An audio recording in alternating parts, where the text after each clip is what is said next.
Hi bestie, it's part 2 of Aunty B's story. If you missed the part 1, do ensure to go back and catch up on the full gist. Now let's jump right into the story. Tina responded with a smile. Don't worry, Mama. I've got this under control. He will be captivated by me, Tina assured her mother as she prepared the food with a confident smile. She served the man. Here is your order, sir, and there is something extra that can help with digestion if you are interested, Tina said softly, fluttering her eyelashes. The man, entranced, focused more on her than the food. The man ate his meal, and after the meal, he approached Aunty B and her daughters to settle the bill. He handed Tina a generous sum of money. I know this is more than what I owe, but consider it a token of appreciation for your beauty. I will come back tomorrow, then I will take the extra digestion you mentioned. And Tina understood with a smile and responded to the man, Don't worry, sir. I will be here tomorrow night waiting for you. Aunty B was very excited about the huge amount of money this customer gave to Tina. And she said to Tina, Ha, Tina, you have to make sure you work hard when you follow him home tomorrow. This customer is rich. And Tina said, Mama, don't worry. You know I always make you proud. The next day, Tina was feeling an unease in her spirit, and she said to her mother, Mama, I don't think I will follow that man home this night. I'm having an uneasy feeling about him.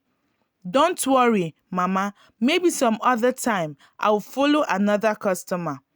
And Aunty B yelled back at Tina, You dare not say that. Ever since we started this business, this is the richest customer so far. How can you say you don't want to follow him this night when he comes? Tina, I don't want to hear that. You better follow the man when he comes back. And Tina responded, Mama, please, anytime I think of the man coming to pick me this evening, my spirit isn't accepting it. My heart keeps skipping. Let's just let go of this man.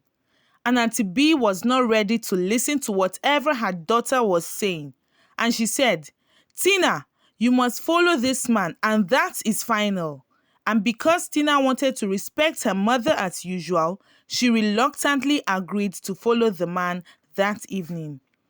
The elderly man arrived with his luxurious car as usual, and he went straight to Aunty B, addressing her directly. I would like to spend some days in my house with your daughter. Aunty B was like, Days? That will cost you a lot of money. And the man said, No problem. I have the money. I will pay as much as you want and even more. Aunty B, upon hearing that, agreed to his bidding without thinking twice. Who was this mysterious man? Was Tina's life in danger? Aunty B did not think of any of that. She pushed her daughter Tina into the man's car, telling her to make sure she behaves very well so that they can get more money from the man.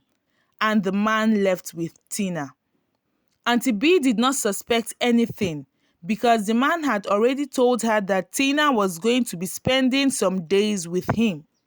The next day, Rita, Madam B's other daughter, walked up to her mother and said, Mama, did you bother to call Tina to know if she arrived well or if she's okay where she is? And Madam B replied, Don't worry, Rita. The man will take care of her. And Rita said to her mother, Mama, there is something else I want to tell you. I think I'm pregnant. What do I do? And Madam B, very, very disgusted, said, What? You can't say that. How can you be pregnant? How are we going to make more money if you get pregnant? How can you be so careless? My friend, you better look for what to do with that pregnancy. Don't tell me that kind of a thing again. And she chased Rita out of her presence. asking her to do whatever it takes to make sure they make more money and not get pregnant. A few days later, Aunty B was sitting in her restaurant when she received a call from a stranger that her daughter Rita was at the hospital, that she should run along to the hospital. When Aunty B got to the hospital, she saw her daughter's lifeless body lying on the floor, and she asked the doctor, "Doctor, what happened to my daughter?" And the doctor responded, "Madam, she attempted to get rid of a pregnancy and developed some complications in the process." Aunty B started crying. "Oh no, I have led my daughter into killing herself. What do I do?" And just as she was walking out of the hospital in tears, she saw where a crowd of people had gathered. She wondered why the crowd was there. And as she walked to the crowd to see what was going on, she saw her daughter's body, Tina's, also on the floor. The crowd said a strange car came to drop Tina's lifeless body on the floor, and that it was obvious Tina had been used for ritual purposes. Aunty B was shattered. She was heartbroken. She had lost two daughters in one day. She cried uncontrollably and blamed herself for everything. She said, "Oh no, I have killed my daughters with my own hands. Oh no, what have I done?" She kept on crying. That was when it dawned on Aunty B that she had made a very big mistake. And she said, "I have failed my daughters as a mother. All I wanted was for them to have the best of life, to have enough money, to not suffer the way I suffered growing up. All the money they had been given to me, I had been saving it for them. I guess I made the wrong decision by sending them out. Oh no." And she cried even more. Anita, the last daughter, upon hearing what had happened, was very angry with her mother, and she said to her, "Mama, I told you we don't need to sell ourselves. There are better ways to succeed," she said.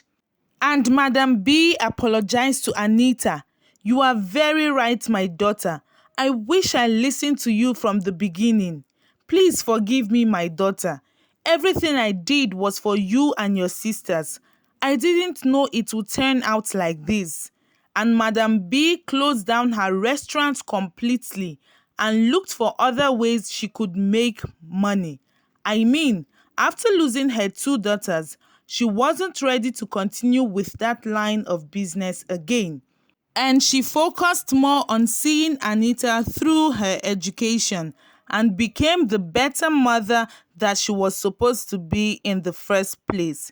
Madam B lived in regret for the rest of her life. If you enjoyed this story, please give it a thumbs up, share your thoughts in the comment section, and share to your friends also. Also, do not forget to subscribe if you haven't done that. My name is IJ of Aunty IJ's Tales, and if you can still hear my voice, it means you watch this video to the end. You are the real VVIP. Thank you so much for your support. If you're a first-time viewer, don't go yet. Please hit the subscribe button and turn on the notification bell so you get updated whenever I upload a new video. And if you're a returning subscriber, thank you so much for always coming back. Keep sticking with me and see you in my next video. Bye bye.